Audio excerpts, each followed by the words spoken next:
ഞാൻ ഈ ലൈവിലേക്ക് വരുന്നത് ഇന്നലെ നമ്മുടെ പഞ്ചായത്തുമായി ബന്ധപ്പെട്ട് ഒന്ന് രണ്ട് പരാതികളും അതുപോലെ തന്നെ സോഷ്യൽ മീഡിയയിൽ നമ്മുടെ പഞ്ചായത്തിൻ്റെ കളിസ്ഥലവുമായി ബന്ധപ്പെട്ട് അവിടെ നിർമ്മാണ പ്രവർത്തനങ്ങൾക്ക് വേണ്ടി ഇരിക്കുന്ന മണ്ണ് അവിടെ നിന്ന് പുറത്തേക്ക് പോയി എന്നുള്ളൊരു വാർത്ത അറിയാൻ സാധിച്ചു. അതുമായി ബന്ധപ്പെട്ട് അതിൻ്റെ വിശദീകരണത്തിനാണ് ഇതിനകത്തേക്ക് വന്നിട്ടുള്ളത്. അപ്പോൾ ഇന്നലെ തന്നെ ഞാൻ അവിടെ സ്റ്റേഡിയം നിങ്ങൾക്കറിയാം, നമ്മുടെ ഫണ്ടെല്ലാം അനുവദിച്ചു. അതിൻ്റെ കുറേയേറെ വർക്കുകൾ അവിടെ നടന്നിട്ടുണ്ട്. അതിനുശേഷം ചില സാങ്കേതിക കാരണങ്ങളും നമ്മുടെ മറ്റു ചില പ്രശ്നങ്ങളാലും വർക്ക് കുറച്ച് നാളത്തേക്ക് പെൻഡിങ് വരികയുണ്ടായി. എന്നാൽ അതിനുശേഷം സാങ്കേതിക പ്രശ്നങ്ങളെല്ലാം പരിഹരിച്ചുകൊണ്ട് വർക്ക് പുനരാരംഭിക്കുകയും ആ സ്റ്റേഡിയത്തിൻ്റെ പ്രവർത്തനം അവിടെ തുടങ്ങുകയും ചെയ്തിട്ടുണ്ട്. അപ്പോൾ ഇപ്പോൾ വർക്ക് പുനരാരംഭിച്ചപ്പോൾ സമയബന്ധിതമായി തന്നെ ആ വർക്ക് തീരണം എന്ന് മേലിൽ നിന്ന് നിർദ്ദേശം കൊടുത്തതിൻ്റെ അടിസ്ഥാനത്തിൽ 20 ദിവസത്തിനകം, അതായത് മഴയും മറ്റ് സാഹചര്യങ്ങളും ഒന്നുമില്ലെങ്കിൽ 20 ദിവസത്തിനകം സ്റ്റേഡിയത്തിൻ്റെ വർക്ക് പൂർത്തീകരിച്ച് നമുക്ക് പഞ്ചായത്തിന് അത് കൈമാറി തരുമെന്നാണ് നമുക്കറിയാൻ സാധിച്ചിട്ടുള്ളത്. അതിൻ്റെ അടിസ്ഥാനത്തിലാണ് അവിടെ വർക്കുകൾ നടക്കുന്നത്. പക്ഷേ ഇന്നലെ നമുക്കറിയാൻ സാധിച്ചത് അവിടെ നേരത്തെ അവിടെ ഗ്രൗണ്ടിൽ മണ്ണുൾപ്പെടെ ഇറക്കി അത് അരിച്ച് 2-3 തലങ്ങളിലായി അരിച്ച് ആ അരിച്ച മണൽ അവിടെ നിരത്തി വേണം ആ സ്റ്റേഡിയത്തിൻ്റെ വർക്കുകൾ ചെയ്യാനുള്ളത്. അപ്പം നേരത്തെ അവിടെ അരിച്ച് കുറേ മണ്ണുകൾ കൂട്ടിയിട്ടിട്ടുണ്ടായിരുന്നു.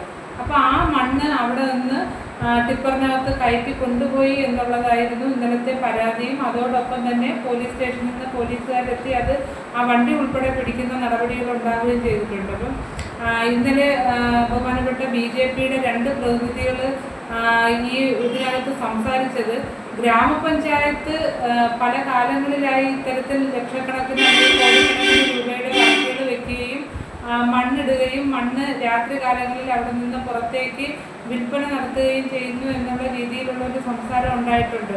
പ്രിയപ്പെട്ട ജനങ്ങൾ മനസ്സിലാക്കാൻ, ഇതിൽ ഗ്രാമപഞ്ചായത്തിൻ്റെ ഫണ്ടല്ല. നിങ്ങൾക്കറിയാം, നമ്മുടെ മിനിസ്റ്ററും അതുപോലെ തന്നെ യുവജനക്ഷേമ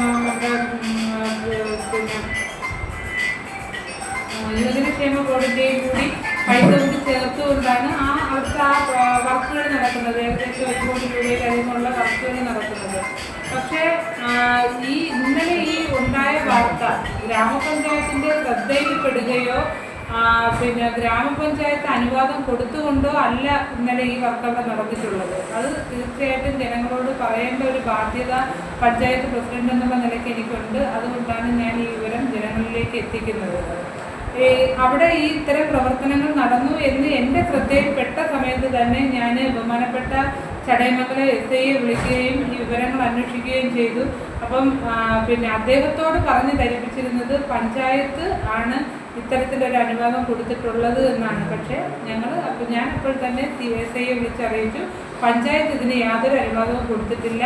പഞ്ചായത്ത് അറിഞ്ഞല്ല ഈ മണ്ണ് പുറത്തേക്ക് പോയിട്ടുള്ളത്. പഞ്ചായത്ത് അനുവാദം കൊടുത്തിരിക്കുന്നത് അവരുടെ വർക്ക് നടക്കുന്നതുമായി ബന്ധപ്പെട്ട് ആ മണ്ണ് അവിടെ നിന്നെടുത്ത് പഞ്ചായത്തിൻ്റെ തന്നെ സ്ഥലത്തേക്ക് മാറ്റിയിടുന്നതിന് വേണ്ടിയാണ് പഞ്ചായത്ത് പറഞ്ഞിട്ടുള്ളത്. അല്ലാതെ ഒരു പൊടി മണ്ണ് പോലും അവിടെ നിന്ന് പുറത്തേക്ക് കൊണ്ടുപോകാൻ ഗ്രാമപഞ്ചായത്തിൻ്റെ ഒരു അനുമതിയും ഇതുവരെയും കൊടുത്തിട്ടില്ല. അപ്പോൾ ഇന്നിപ്പോൾ ഞാൻ SIയെ അതിൻ്റെ കേസുമായി ബന്ധപ്പെട്ട് എന്തായെന്നറിയാൻ വിളിച്ചിരുന്നു. അപ്പോൾ അദ്ദേഹം പറഞ്ഞത് ഇന്നലെ തന്നെ അവർ ജിയോളജിക്ക് വിവരങ്ങൾ കൈമാറിയിട്ടുണ്ട്. ഇനി അവിടെ നിന്ന് പെറ്റി ഉൾപ്പെടെ ഉള്ളത് നിശ്ചയിച്ച് വരുന്ന മുറയ്ക്ക് പെറ്റി സ്വീകരിച്ചുകൊണ്ട് വണ്ടി വൈദ്യുതനും മണ്ണോടുകൂടിയാണ് പിടിച്ചിട്ടുള്ളത്. അപ്പോൾ ആ മണ്ണ് തിരിച്ച് ആ സ്ഥലത്ത് തന്നെ, അതാണ് പോലീസിൻ്റെ ഒരു പ്രൊസീജിയർ എന്ന് പറയുന്നത്, അതാണ്. അപ്പോൾ ആ മണ്ണ് ആ സ്ഥലത്ത് തന്നെ നിക്ഷേപിക്കും എന്നാണ് എനിക്കറിയാൻ സാധിച്ചിട്ടുള്ളത്. അപ്പോൾ അതാണ് ഇന്നലെ ഈ പഞ്ചായത്ത് സ്റ്റേഡിയത്തിലെ മണ്ണുമായി ബന്ധപ്പെട്ട ഉണ്ടായിട്ടുള്ള വിഷയങ്ങൾ.